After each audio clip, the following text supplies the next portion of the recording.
As I sit and ponder the way I feel, I've come to realize that within myself I'm aware of things that all have the capacity to experience, but most simply do not notice.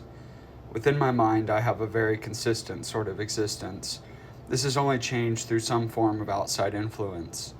While this may sound like nonsense to those who do not understand, in my previous writings I have elaborated on these thoughts.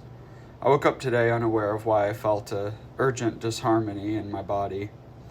Like most, I discounted it to some form of mild illness, but the more I thought and talked to those around me, I came to find that I was not the only one.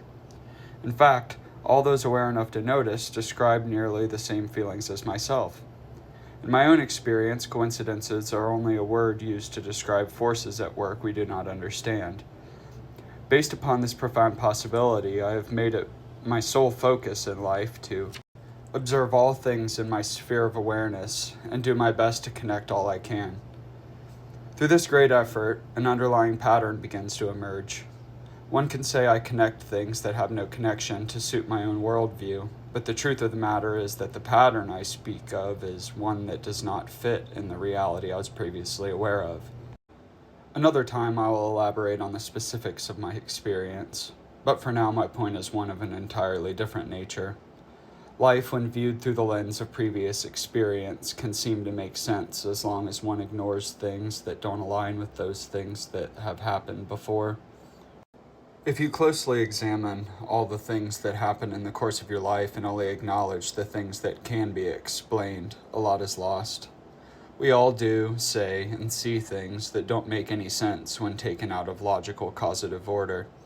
If a rock flies through your window, even though you didn't see who threw it, you know that someone had to have in order for the event to have occurred. In this way, we apply meaning to things unseen.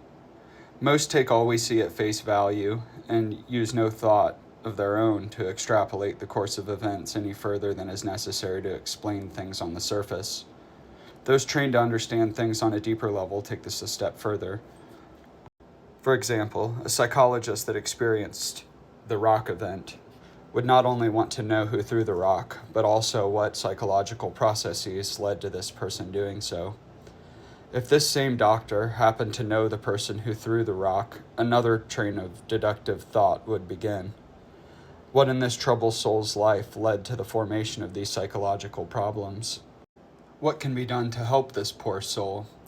These thoughts are wholly unlike those of someone unaware of psychological theory. The train of thought may be led by the same event, but its destination is wholly dependent on the observer's life experience. This is the method that most experience all things, a rigid view based upon what came before, and this leads you down a road familiar and explainable. Not all things that happen can be explained in this manner.